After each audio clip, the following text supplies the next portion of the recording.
Márcio, em relação às eleições, né, tem muitas curiosidades, muitos artistas que acabaram participando das eleições.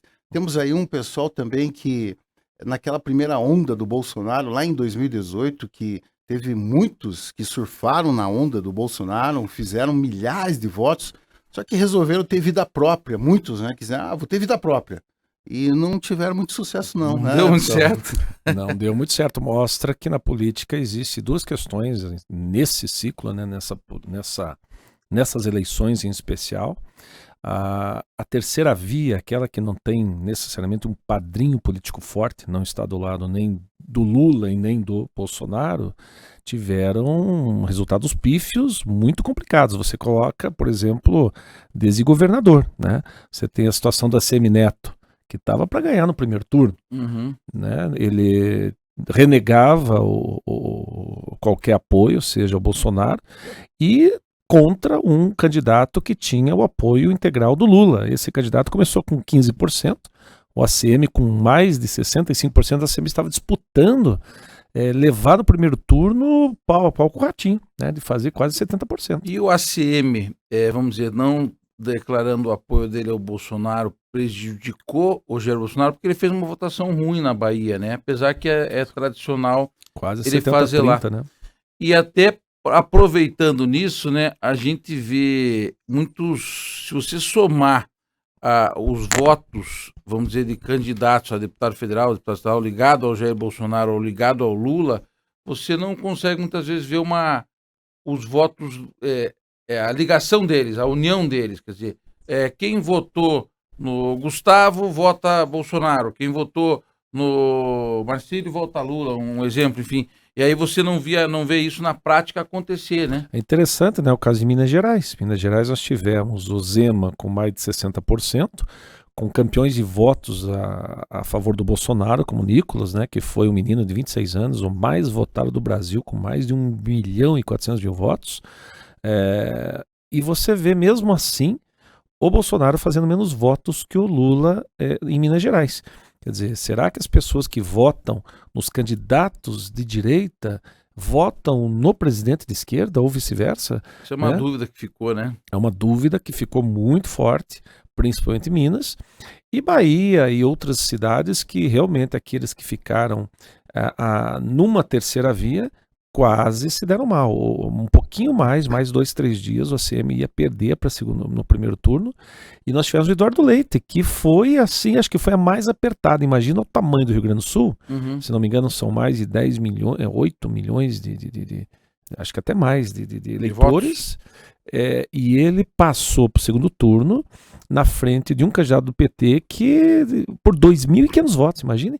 2.500 votos. Lá no Rio Grande do Sul, Hamilton Mourão foi eleito senador disparado, contrariando, né? Todas as pesquisas. Mais uma vez as pesquisas ficam no limbo, né? Ontem eu vi alguns comentários principalmente do Ricardo Barros, que quer entrar com uma CPI, né? Principalmente o Paulo Martins, né? O Paulo Martins aí foi um negócio surpreendente, né? Ele estava aparecendo no IPEC com 13%, né? Chegou a quase 30%, chegou a 3 pontos só apenas do vencedor, que é o Moro.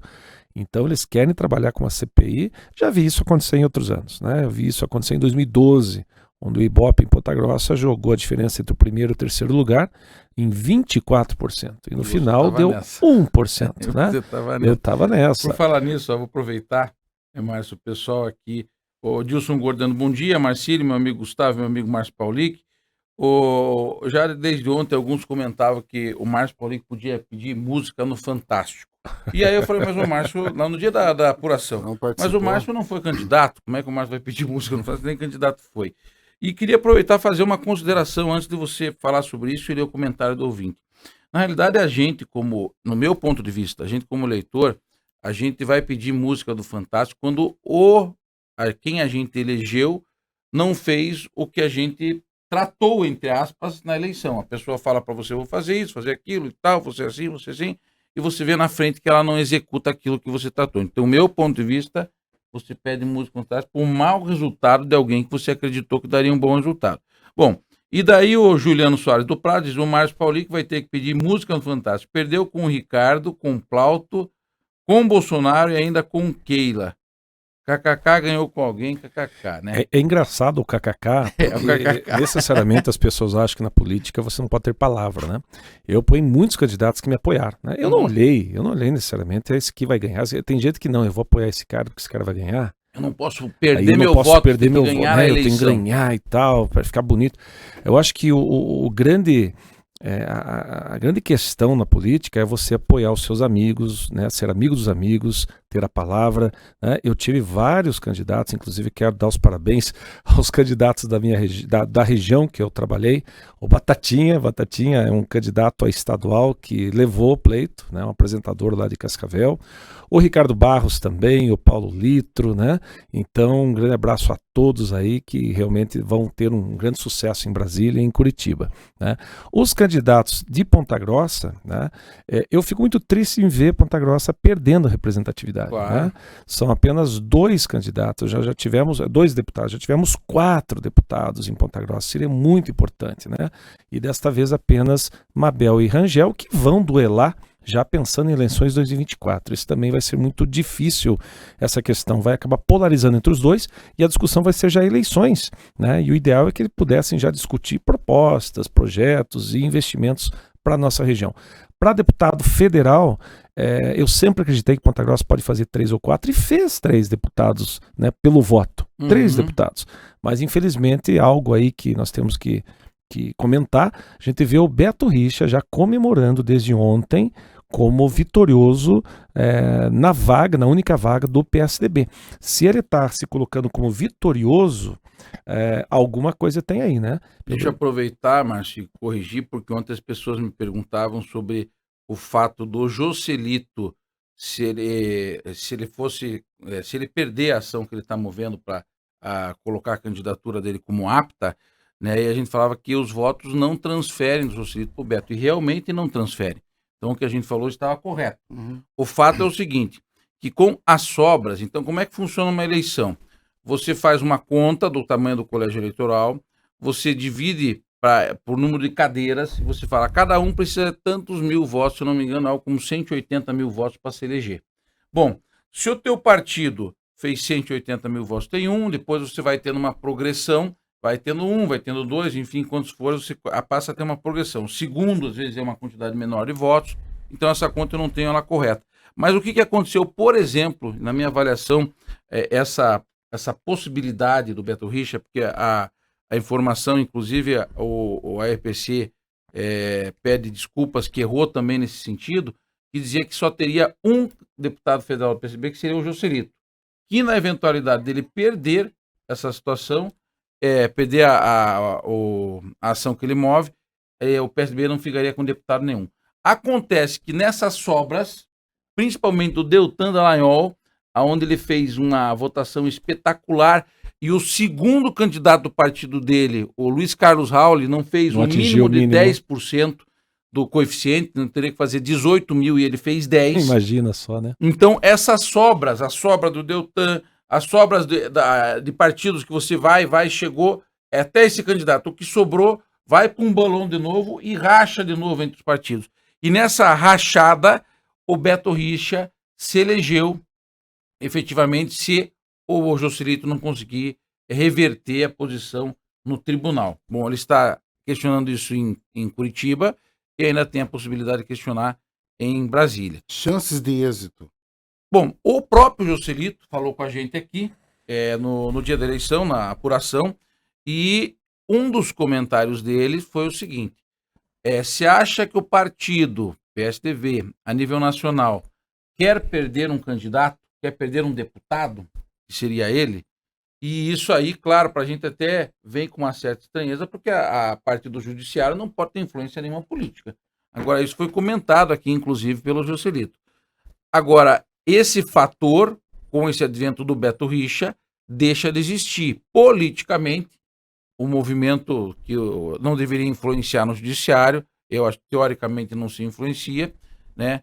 O Joselito agora ganha, pelo contrário, alguém para puxar contra, porque daí o Beto Richa estaria sendo deputado ao invés do Juscelito. E o Marcílio, você me lembra muito o que aconteceu com o Moro e o Álvaro Dias, né? O Álvaro Dias convidou o Moro para ser candidato a presidente, não deu certo, o Moro veio disputar contra o seu padrinho político e ganhou dele. O Juscelito com o Beto, a mesma coisa. O Beto convidou o Juscelito para vir em PSDB. Exatamente. O Juscelito acreditando que o Beto faria mais de 200 mil votos, faria 3 vagas, né? Porque daí o Rubens Bueno também viria muito forte. E no final acabou o Juscelito fazendo 11 mil votos a mais que o Beto, que foi surpreendente, o Beto como ex-deputado. Isso mostra que as pessoas ainda têm muita memória para as questões ligadas aí à corrupção, né? E aí, agora o Beto vai tentar puxar o tapete do Juscelito dentro do próprio partido. Calma né? aí, se eu entendi, assim, o Beto seria o puxador de votos, é isso? Isso. O Beto seria o cara que todo mundo dizia que ia ser o primeiro ou o segundo lugar em votos no Paraná. O primeiro todo mundo colocava assim, ou é o Beto, ou é o Deltan, Beto ou é Preto. a própria Beto Preto e a própria Gleisi. Gleisi. Eram os 4 mais votados. Acima de 200 mil votos. Deltan estourou a boca do balão, fez mais de 350, se não me engano. A Gleisi fez acho que 200 mil. O Beto Preto também foi bem, foi o mais votado do partido dele, o PSD. Acho que 170, 180, 190. E o Beto ficou com 64, né? Para quem é ex-governador, ex-prefeito de Curitiba, fez uma boa gestão, né? Realmente foi muito ruim. Só que, tirando os próprios 74 mil votos do Juscelito, com os 64 mil do Beto e mais os demais candidatos que fizeram voto, ainda faz uma vaga, né? Por isso que o Beto está comemorando, já meio que colocando aí a pressão, né? A pressão, dizendo, olha, se tem uma vaga é a minha. Eu diria para vocês, assim, a briga entre eles, mas ficou muito ruim. A gente sempre torce para que nós possamos aumentar a nossa representatividade, independe das suas ideologias e tal. É importante para a nossa cidade ter aí 2, 3, 4 deputados, porque existem as emendas impositivas para federal. Sim. Né? Então, de repente, se o Juscelito perder a vaga por conta de quem?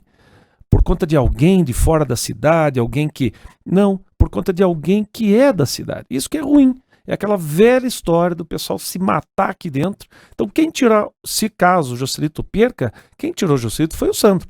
Né? E aí é horrível isso, né? A gente vai perder representatividade e é muito ruim. Eu acredito que nesse momento, se o Juscelito sair independente, quem gosta ou não gosta, tem suas diferenças, eu mesmo tenho minhas diferenças com ele, mas Ponta Grossa perde demais uma representatividade, 1/3 da sua representação. Vai ficar muito feio, muito chato para o Sandro, que mesmo tendo feito 170 mil votos, fez 30 mil em Ponta Grossa, vai ficar uma peste, uma marca de que um pontagrossense tirou a vaga de outro pontagrossense, tirando a representatividade da nossa cidade da região. Ô, Márcio, no palpite, né? Porque é difícil a gente saber qual decisão será, mas o que você acha que nessa decisão eu a acho que justiça vai não tomar? passa no TRE, Não passa em Curitiba. e ele vai tentar no TSE. Vai Não tentar passa em em Curitiba e vai tentar em Brasília. Só que eles precisa reverter até o final de dezembro. Mas em Brasília não é mais fraco do que Curitiba? Pode ser que Curitiba seja mais fraco. Eu acho que Brasília vai dizer, olha, a decisão foi local, é uma questão local, então nós voltamos a... A força política do Beto Richa é mais forte que a do Juscelito. Sim, justamente, né? Justamente. Deixa eu aproveitar que você estava comentando antes aqui, Marcílio, antes de a gente chegar aqui na rádio, estava comentando das boas votações do governador Carlos Massa Ratinho Júnior, e você estava destacando algumas regiões. Você destacou a região do litoral do Paraná, Ponte de Guaratuba, alargamento da faixa de areia, você destacou regiões lá da Foz do Iguaçu, algumas regiões do estado. E aqui em Ponta Grossa, o Carlos Roberto Massa Júnior, o Ratinho, fez 68,85% dos votos, contra 24,88% do Requião.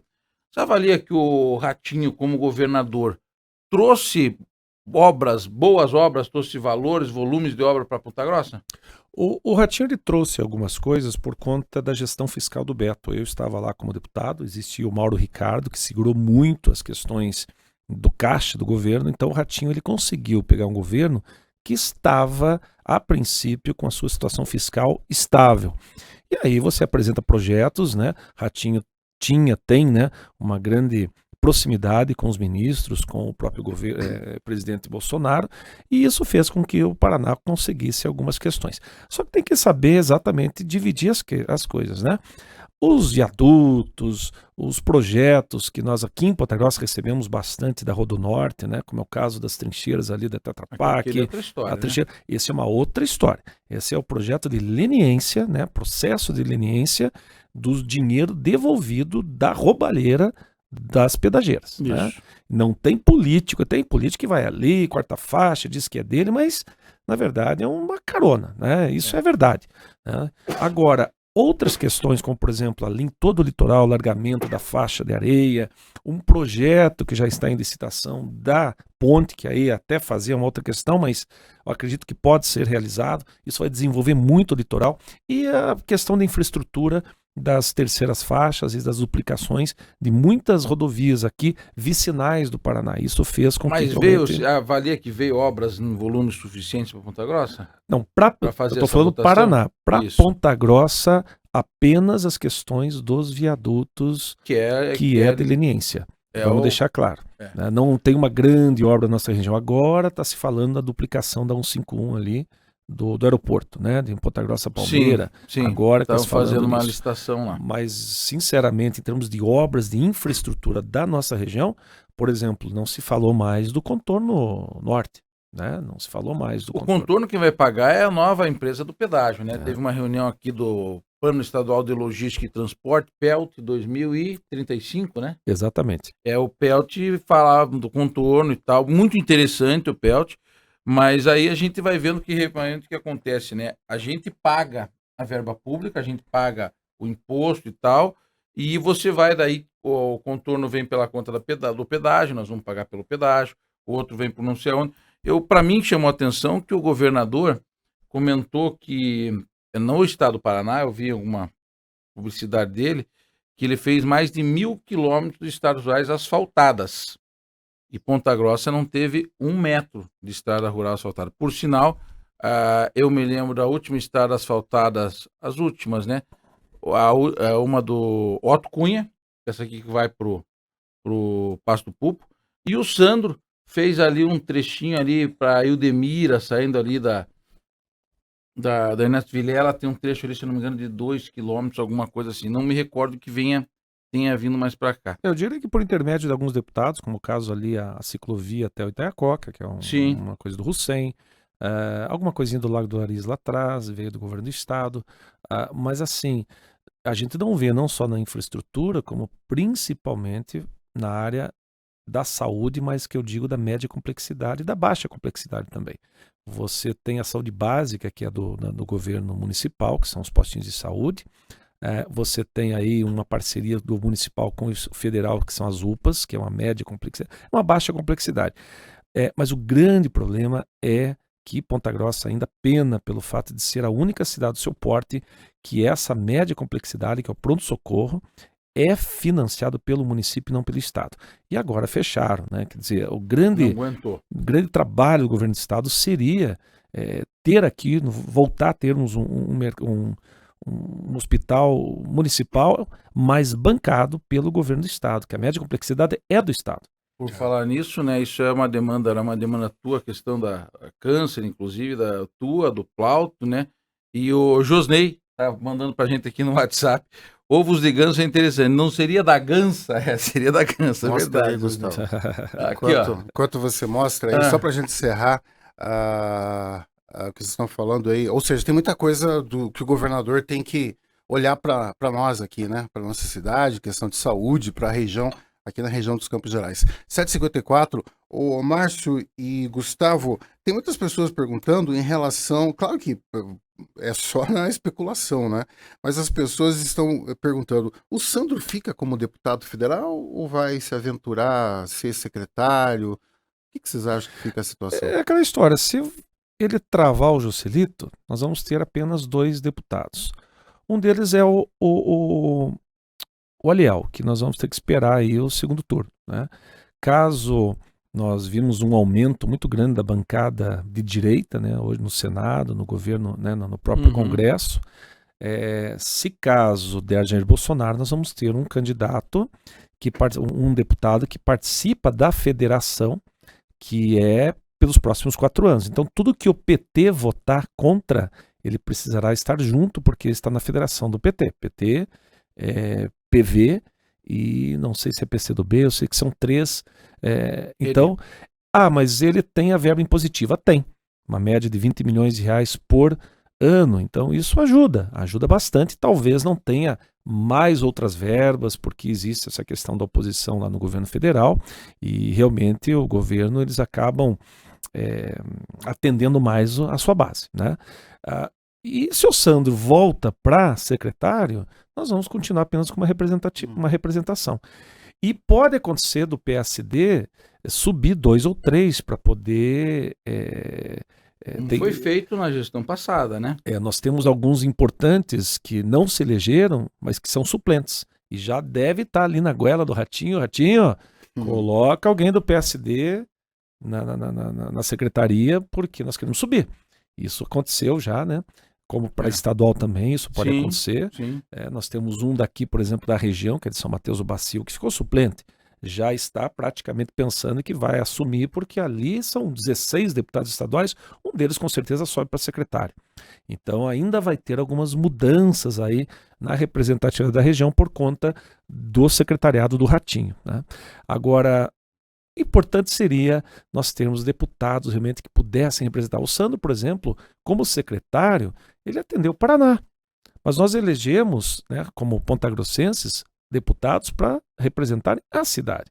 Então, de repente, faz a ponte lá, ajuda a fazer a ponte de Guaratuba, faz a ponte do Brasil-Paraguai como secretário, ajuda. Mas a ponte preta aqui entre Ponta Grossa e ali, do lado de Carambeí, não é feita. Quer dizer, a gente precisa de pessoas que pensem nas nossas necessidades locais. Aliás, o Sandro teve uma votação bastante expressiva em várias regiões do estado do Paraná, mas eu destaco ali a região do Foz do Iguaçu, ele teve muita votação ali também. Por conta das questões de infra, né? De infraestrutura, Ferroeste, né? Como secretário, os secretários se pega o Márcio Nunes, por exemplo, que é secretário do Meio Ambiente, fez um baita de uma votação também.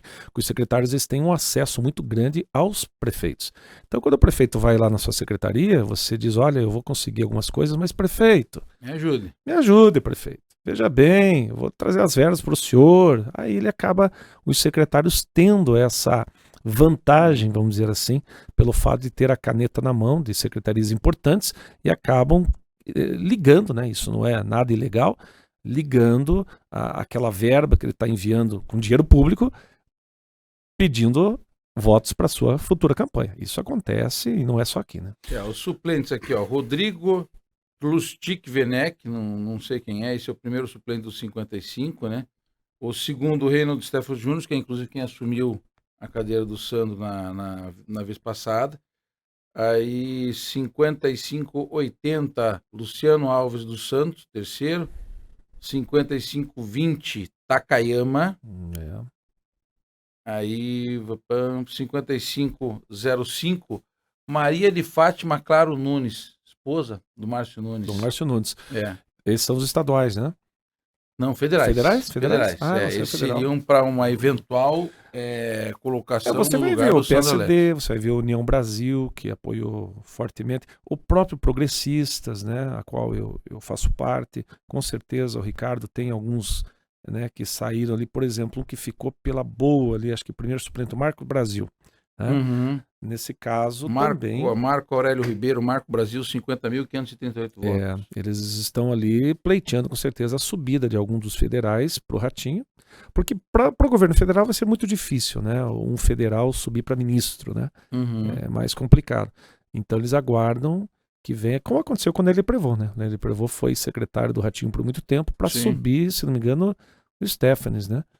O Ney Prevô, não, quem subiu no Steph foi o Sandro, né? Foi o Sandro. O Ney subiu, eu não lembro quem que ficou no lugar do Ney.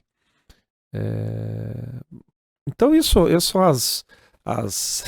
o jogo político. Agora interessante, Marcelo, a gente estava falando aqui também daqueles que a política não aceita traidores, né? Isso é importante. E também uma coisa boa, que eu acho que foi um amadurecimento. Acabou um pouco aquela história de que o cara que era famoso, ou o cara que era tipo um palhaço, né? Levar, seja pelo voto de protesto. Então você pega um Tiririca que fez 1 milhão e poucos mil votos na vez passada, né? Dessa vez ele entrou, mas com 70 mil. Né? Já mudou, né? Já mudou. Você vê, a gente brinca que o Kid Bengala, né? Uhum. O Kid Bengala, ele tinha um slogan, né? Metendo pau na corrupção. Sim. Né? Não entrou, né? Quer dizer, o povo não está aceitando esse tipo de situação. Big né? Brother, Márcio. Big A Brother, vilã do BBB1, ela sofreu a derrota nas urnas, sabe com quantos votos? 237 votos. Quem é essa? Vilã, mas... Deixa eu pegar aqui o nome. Você pega a Antônia Fontenelle, 30 mil votos. Cris Mota. Cris É que eu não Mota. assisto O Big Brother? mas quem assiste, quem acompanha, tipo o Gustavo, assim... O Vanderlei saber. Silva era um cara que sai aqui em Sim, Ponta Grossa, estava fazendo um trabalho, fez 13 mil votos. Né? Nós tivemos a Andréa Sorvetão. Quem lembra da Andréa Sorvetão? Né? Essa é Ex-Paquita, antiga. né? 1,6 mil votos. Silmária do Tchan, eu não lembro quem que era Silmária do El Tchan. Sou do tempo da... Eu só lembro do Tchan, Tchan. tempo Seguro da... Tchan, né? Seguro Tchan, uma das dançarinas. O Netinho ele chegou, gente, a quase ganhar para senador em São Paulo uma vez. Né? E dessa vez saiu com... Né, a federal fez 30 mil votos. Talvez o mais... aqui a gente está primeiro falando apenas dos artistas, né? Não dos traíras ainda, né? Tem os traíras. Então você vai falar daqui a pouco dos traíras, hein? Daqui a pouco fala dos traíras. Por enquanto são os artistas. Nós temos aí, quem mais? Dos artistas. Acho que a maioria são esses aqui. Aquele da Globo lá, Márcio, que fez filme pornô também, esqueci o nome dele. O Alexandre Frota. Esse faz parte dos traíras, né? Esse é traíra. Então você tem o Esse artista traíra. Esse é o artista traíra. Nos dois. Esse tentou sair para estadual, fez 27 mil votos, não entrou. Né? Você pega ministro do Bolsonaro, lembra do Van Traub? Uhum. Que foi ministro da Educação por 2 anos. Defendia o Bolsonaro, saiu, começou a detonar o Bolsonaro, tá aí.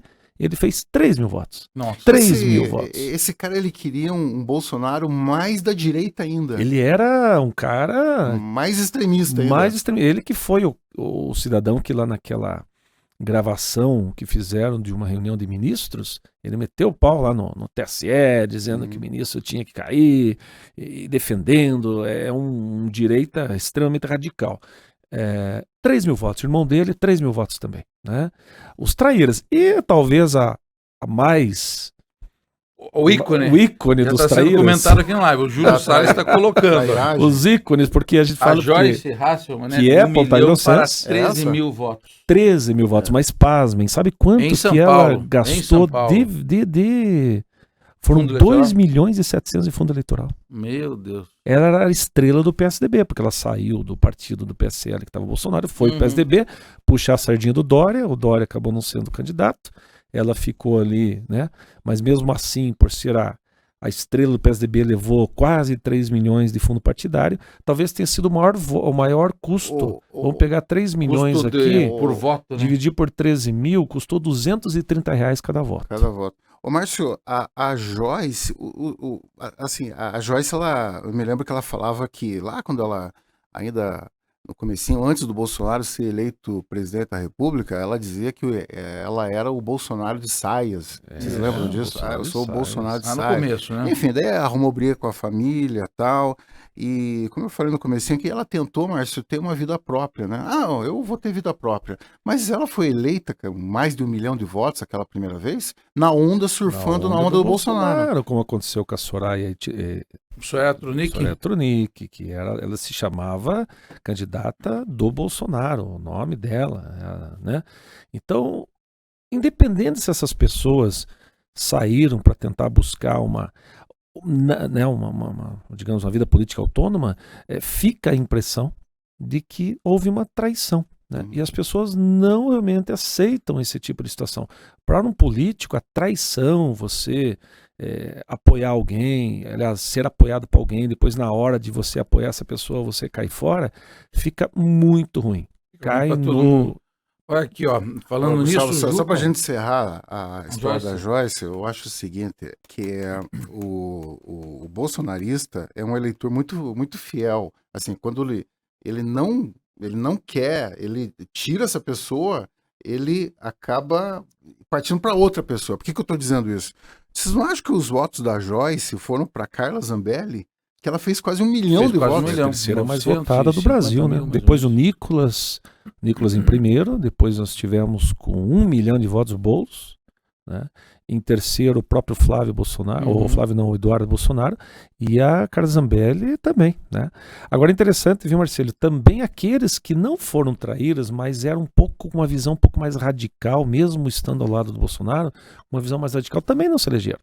Você coloca aí, por exemplo, o Fabrício Queiroz, né, que também tem uma situação que é muito importante lembrar disso. Quem tem a fama também de corrupto, né, que teve o Fabrício Queiroz, estava com, né, fama, também não levou, né? Você pega, por exemplo, o Eduardo Cunha. Eduardo Cunha fez ridículos, acho que 10 mil votos, um cara que foi presidente da Câmara. Tem aqueles polêmicos, por exemplo, tem o Sérgio Camargo. O Sérgio Camargo ele era o presidente da Fundação Palmares, um negro, mas que criticava negros, né? Fez 13 mil votos para quem foi quase ministro, né? Nissi Yamaguchi, lembra daí, que estava da cloroquina, né? Também não fez voto, fez 36 mil votos, até fez, mas para São Paulo é muito pouco. A Cristina Bolsonaro, a mulher do Bolsonaro, não fez, a ex-mulher.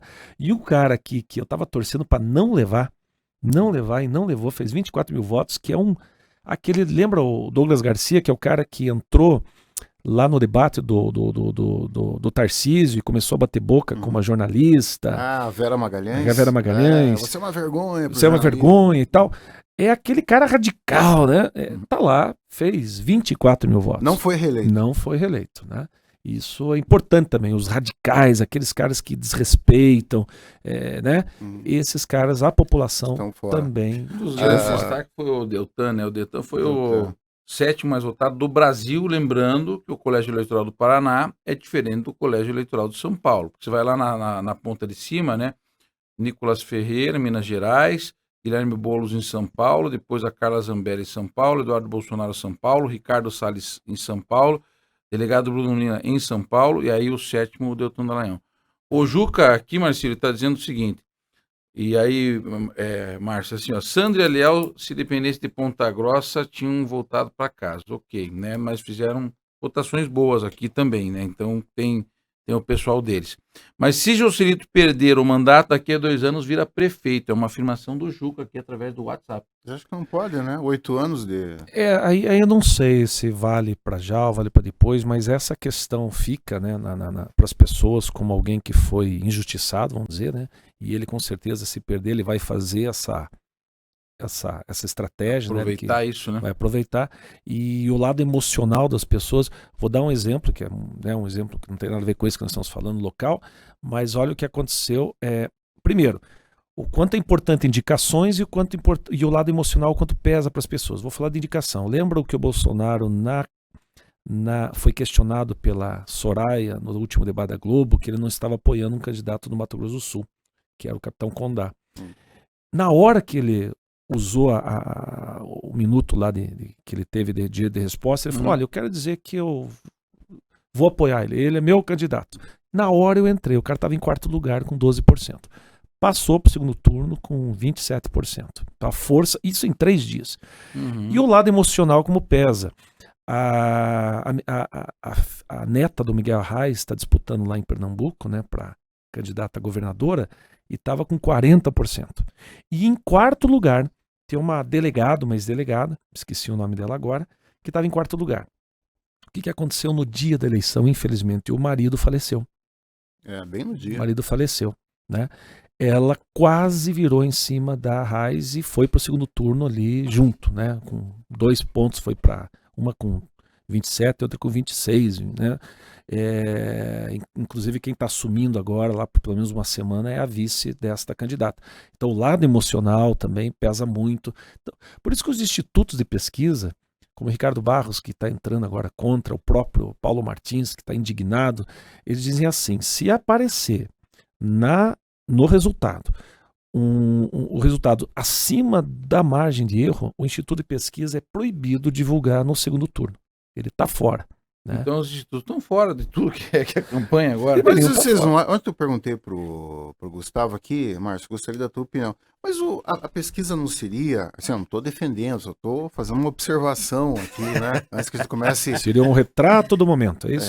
Um Não, mas é retrato que de uma. esse retrato Porque ele nada, desvirtua o Márcio, muito, não sei né? se você concorda comigo, mas nada interfere. Por exemplo, quando a gente responde uma pesquisa, eu não assino nada. Eu vou assinar. Assine aqui que você vai realmente colocar na urna aquilo que você está falando para mim. Ninguém faz isso. Agora, quando você está diante Mas da você mentiria urna, numa você pesquisa? pode. Então, se é retrato do Você momento. mentiria numa pesquisa?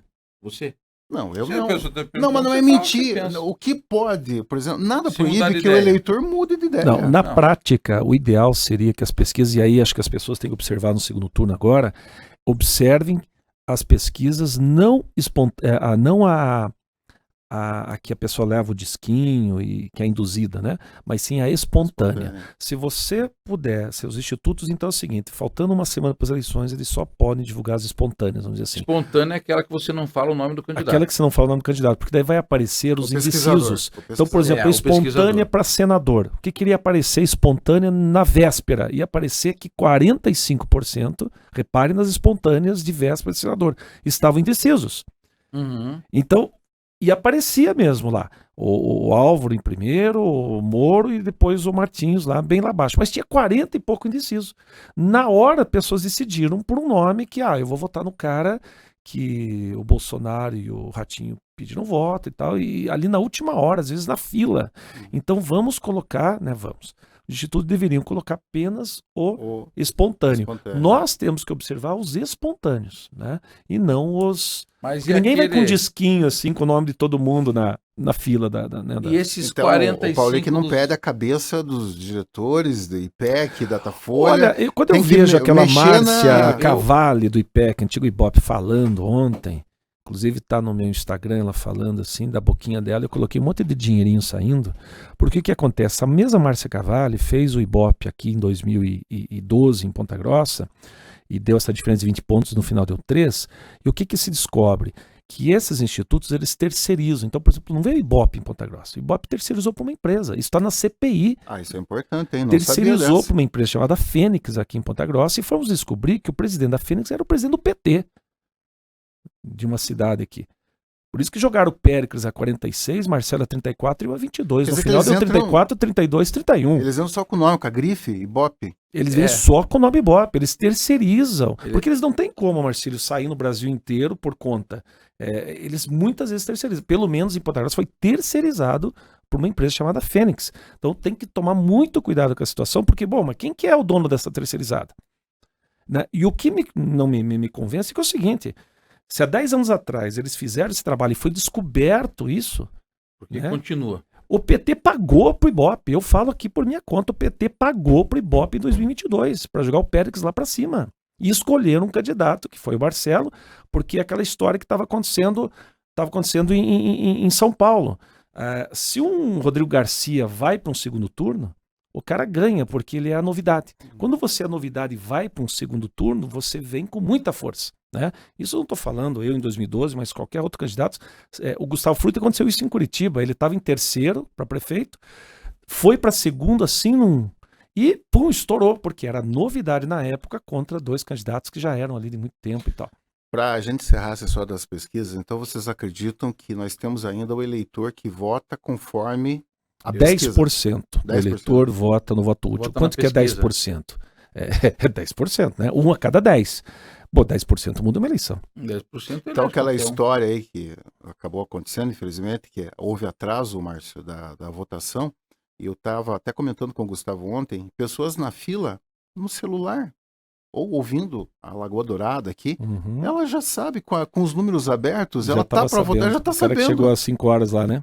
Já estava sabendo. É uma realidade até diferente. Mas eu acho que as pesquisas realmente, elas influenciam e bastante, né? E quando você pega uma pesquisa que saiu da margem de erro, né, para baixo, para cima ou para baixo, e não houve nada de um fator, como se fala, bom, morreu o marido da pessoa, então aquilo foi um fato que Exatamente, muda. Mas No é caso algo do que- Lula, ele ficou na margem de erro, hein? Mas viu, Marcílio, mas é assim, o Lula sim, mas o Bolsonaro não. Por quê? Porque fizeram uma grande besteira à esquerda. Eles começaram a falar do voto útil e aqueles que estavam indo com o Ciro Gomes falaram, puxa vida, eu vou votar no Bolsonaro no segundo turno, então vou votar já no Bolsonaro. Então o que esvaziou do Ciro foi para Bolsonaro. Isso. Então o Bolsonaro ganhou mais alguns pontos aí. Mas principalmente por conta das pesquisas, pode ter certeza, isso é minha opinião. O Lula ganhou 2, 3 pontos por conta de pesquisas. Ah, vai ganhar, já vai ganhar esse 10% do pessoal do voto útil, senão seria pau a pau ali. Talvez até o Bolsonaro viesse na frente. Ô, Márcio, essa votação, esse primeiro turno, os dois tiveram uma votação de segundo turno.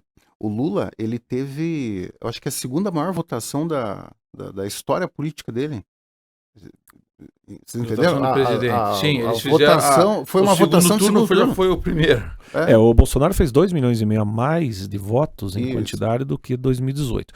Mas em termos de percentual, 3% menos. Por quê? Porque o eleitorado cresceu aqui no Brasil em mais de 10 milhões de votos, né? Então isso acabou interferindo. Agora realmente vai ser emocionante os próximos dias. Espero só que não venha essa guerra. Eu vejo muita gente falando do Nordeste, né? Toma muito teve um cuidado cara com ontem, isso. Márcio. Toma muito cuidado. Nem vou com falar o isso. nome do cara. O cara colocou lá, saiu o mapa. Sempre faz, né? O mapa e tal. Com Tá muito nas redes vermelho e tal. Daí o cara escreveu lá Cuba do Sul, a região do Nordeste. Mas eles esquecem de... Mas tem outro também colocando o Nordeste se abraçando com o Brasil verde e amarelo, fizeram já um... Não dá pra... Enfim, o ponto é o seguinte, né? O Brasil é uma república federativa, né? E a gente tem que trabalhar como um todo e trabalha como um todo. E é muito importante para os estados que têm mais industrialização, mais faturamento, que os outros estados progridam, até para a gente conseguir distribuir melhor aí as riquezas do Brasil. Olha só os dados que você falou aqui, ó. O Bolsonaro fechou com 43,20, 51 milhões 72.234 votos. Mas é muito voto para um primeiro turno. E o Lula com 48,43, com 57.259.405 votos. Só não matou no primeiro turno, acho que por 1,6, 1,7. Agora, antes que culpe o Nordeste, né, o pessoal que é mais Bolsonaro, tomar um cuidado, que o Nordeste tá, mas o Sul e Sudeste foi 27 mil votos pro Lula. 27 milhões de votos, né? Então tem esse lado. Agora, a minha opinião, eu acho que está mais nesse momento uma onda para o Bolsonaro do que para o Lula, por conta de que a bancada, ela acabou sendo mais conservadora, mais direita. É isso que eu ia falar para você. Né? Isso acaba puxando, apesar que agora, nesses momentos agora de segundo turno, é as férias dos candidatos, né? Muito candidato sai para praia, agora vai viajar com a família e tal, então às vezes esquece de apoiar a candidatura a presidente. Agora tem uma questão que o Murilo Hidalgo falou, só para fechar aqui, bem interessante ontem. Paraná Pesquisa. Foi o que mais próximo chegou. Paraná Pesquisa. Né? Nós sabíamos de antemão, o Murilo já falava na véspera, olha, a diferença vai ser de 4 pontos entre o Bolsonaro e o Lula. O Murilo falava isso na véspera.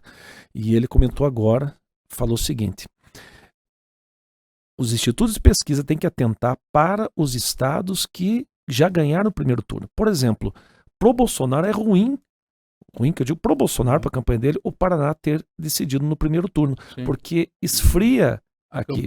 O governador esfria. E um estado onde tem mais Bolsonaro, pode ser que aqui haja um maior número de abstenções. Porque, eu vou lá só para votar para presidente, nem vou. O Edilson Guto perguntou aqui, ó, abstenções e votos nulos. Então, 20,95% dos eleitores para abstenção, 32.770.841. Votos nulos, 2,82%, 3.487.873. Votos em branco, 1,59%, 1.964.777 votos. Ou seja, Minas e São Paulo, que são dois estados aí que tem muitos eleitores, né? Ou isso que o Márcio estava falando, que o Paraná já decidiu tudo no primeiro turno. Mas nesses dois estados aí, Márcio, a briga vai ser ferrenha para os dois candidatos arrumarem. A gente fala o Nordeste, por exemplo. O Nordeste tem lá 2,5 milhões de votos, 3 milhões de votos, 6.800.000, que é o maior aqui. Bahia, 11 milhões. Mas, em compensação, você tem São Paulo sozinha com 34. Aí você coloca Minas com 16, né? Um dos estados que é importante também é aqui, é o Pará, né? 6 milhões, o Pará é um estado muito grande. Mas a princípio, mais uma vez vai acontecer que o Sul e o Centro-Oeste vai equalizar com o Nordeste, né? O que vai realmente decidir é o Triângulo das Bermudas, que dizem, né? Que é São Paulo, Minas Gerais e Rio de Janeiro. É isso daí. São 8h19, a gente tem um intervalo aqui, já estamos atrasados, só para encerrar aqui. Não sei se o Márcio vai ficar com a gente aqui, o Márcio Paulo, não, já vai também. Teve uma vendedora, a única pessoa no estado de São Paulo, ela só teve um voto, a coitadinha, um votinho. Acho que foi ela mesmo que votou nela. Né? Lá no local que o padre Kelman votou, lá em Salvador, só teve um voto para ele. Só um voto para ele? Deve ter sido ele, né? Inclusive, perguntei para um amigo meu da Paulista, que tá lá, como é que tá aí a venda do Data Toalha, né? Que tá mais Lula, mais Bolsonaro. Ele falou, Márcio, o campeão de venda é a toquinha do padre. Os caras já fizeram a toquinha do padre, já estão vendendo a toquinha do padre. Você sabe que chamado de padre de festa junina, né? Eu acho que mas ele devia responder assim, posso ser padre de festa junina, mas não pertenço a essa quadrilha. Faltou ele falar isso. Faltou um ponto eletrônico lá. E o astronauta, né? Que bateu o recorde. Quase foi pra Lua. Teve uma votação astronômica. Tereza Cristina fez uma votação muito significativa. Quem? Tereza Cristina, ministra da Agricultura, não, o senador no Mato Grosso do Sul, com mais de 60% dos votos. Eu vi uma ontem ótima, hein, que com a configuração do Senado, se duvidar, vão revogar até a Lei Áurea. Quero ver a Damares dando os gritos dela. Obrigado, Márcio. Valeu, gente. Um abraço. Você sabe que uma ocasião, é história aqui de Ponta Grossa, né? Isso o pessoal mais antigo da minha família falando que uma ocasião um combinou de votar no outro, o outro combinou de votar no um, e um votou para ele e não votou no outro, e o outro ficou com 0, deve ter ganhado. Não, só para fechar, o mais difícil deve ser, esses são os problemas da política. Teve gente que fez 70 mil votos para federal no Paraná e não levou. Sim. E no Podemos, com o Dallagnol, teve gente que se fizesse 18 mil levava e não levou. Não teve essa competência de fazer 18 mil votos. Imagine que dó. O Dallagnol levaria mais 2 junto com ele, né? Mas não teve quem fizesse o mínimo de 18. Agora sim, para a gente encerrar, eu pelo menos gosto muito dele, acho um homem público assim sensacional. Infelizmente não é aqui do estado do Paraná, nossa região, mas enfim, ele é um cara muito importante, inclusive para a saúde, né? Ele lutou muito pelos medicamentos genéricos e tal. O José Serra tá fora. Tá fora. José Serra. Mas é uma questão disso, do político antigo e tal, e isso, aquilo, o pessoal quer algo mais moderno, no meu ponto de vista, né? Algo mais novo. São 8h22. O Jair Santos está perguntando aqui, o fundo partidário que não foi gasto, eles devolvem? Devolve. Tem que prestar conta, daí tem que devolver se sobrou alguma coisa.